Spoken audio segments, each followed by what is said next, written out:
I do want to say a little bit when it comes to, Reformed theology, is that there's times when I struggle with it.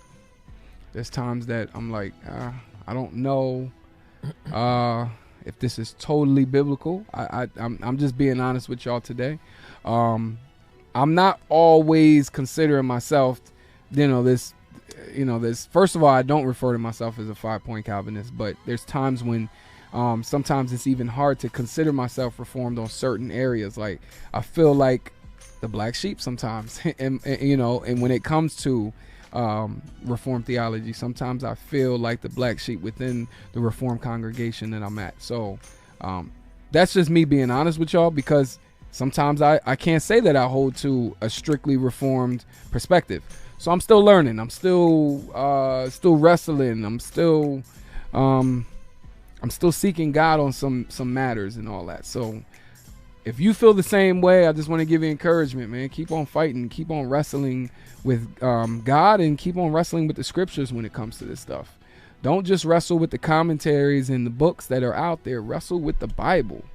Let God and let the Holy Spirit do that work in your heart to give you revelation on these matters. I know that this much, that the Reformed need to initiate dialogue between Reformed people and non-Reformed. We need to start having more discussions, whether it be privately, whether it be in some type of forum, publicly, whether it be on Facebook. Somehow we need to have more dialogue.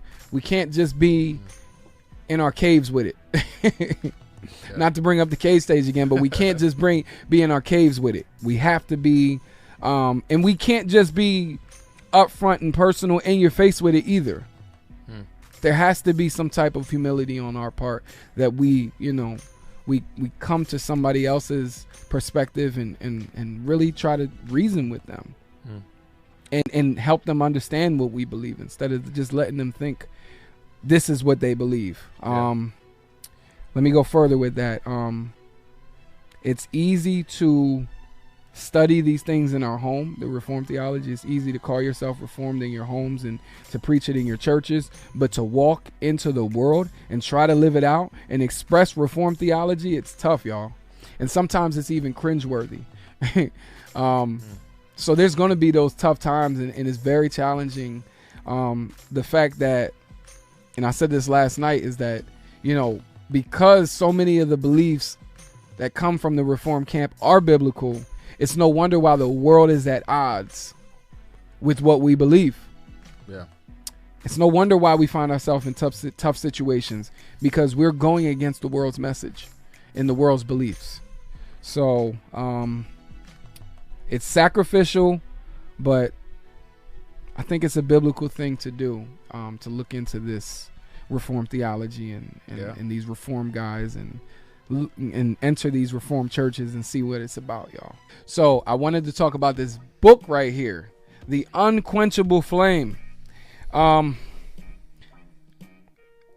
me preface this by saying I came to Christ again. I don't know how you want to break that down theologically, but I came to Christ again. What I mean by that, I was raised in the church. I feel like at some point when I was little, maybe in my teen years, I might have gave my life to Christ. I don't know how one wants to gauge that one. I'm going to leave that up to the Holy Spirit, because at the end of the day, I know that I was saved before the foundation of the earth, so you can't tell me nothing. At some point in my life, I realized I was saved. Anyway, I came to Christ again in 2010. And I had a new thirst for him at that point, and I just wanted to learn the truth. And I started listening to all types of guys. Like, mostly every Sunday I would listen. I wasn't going to church. Every Sunday I would listen to Joel Osteen. Then I would drink that down with a little bit of T.D. Jakes. And then I would follow up with an appetizer of some Joyce Meyer right after that. You know what I mean? I had my nice prosperity gospel full course meal when I came to Christ. And I even finished off with a dessert of Benny Hinn and that book, Good Morning, Holy Spirit. Like, I was all in, y'all. I was all in at that point. But I still wanted God, and I was like searching more and more. And then I found out about guys like, because at that time I was listening to Lecrae. Lecrae has actually been a big blessing to my walk. And I was listening to Lecrae, and he pointed me towards John Piper, because Don't Waste My Life. Right.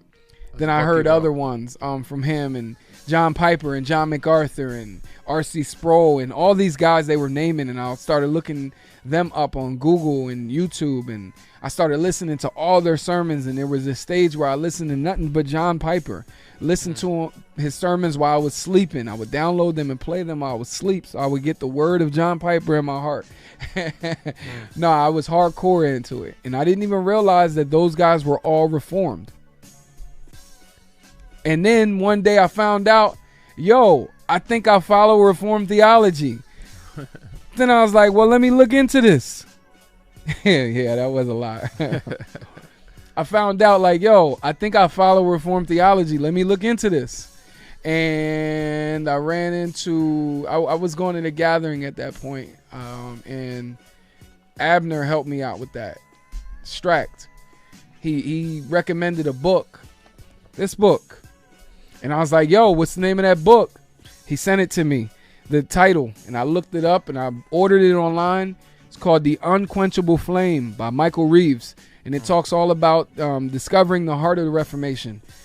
Look it up, y'all. Look it up. Buy it. It was only like $10. If I remember right, it was $10 on eBay. It's one of those books that you need to read.